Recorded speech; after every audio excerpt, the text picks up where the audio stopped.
fraude. L'arnaque au Gabon, on en parle encore ce soir. Dans notre dossier du jour, faisons un comeback sur l'affaire BR Sal. Cette microfinance qui exerçait dans la collecte d'épargne, soit 43% de rendement garanti en 3 mois. Un moyen facile pour se faire de l'argent et nombre de Gabonais et de communautés amies en ont cru. Un peu plus de 10 000 personnes. Au bout de quelques années d'existence, celle-ci fait faillite et met à nu une fraude à grande échelle, doublée d'un vaste scandale financier.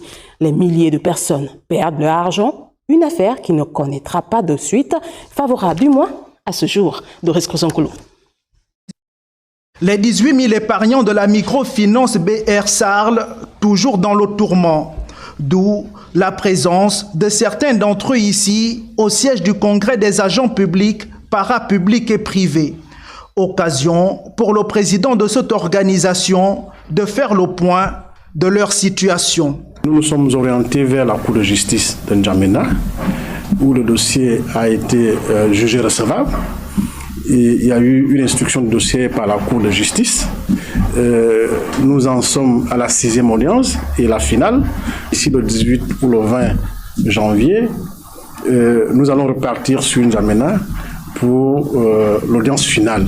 Installée frauduleusement au Gabon, cette microfinance s'est illustrée négativement en extorquant les fonds aux Gabonais, en laissant croire qu'elle leur garantissait l'épargne.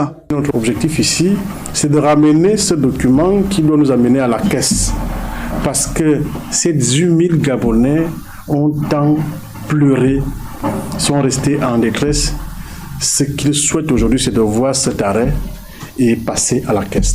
Après plusieurs démarches et tractations entre le CAP et les autorités du pays, une lueur d'espoir pointe à l'horizon pour les milliers d'épargnants qui sont certainement sur le point de rentrer en possession de leur dû.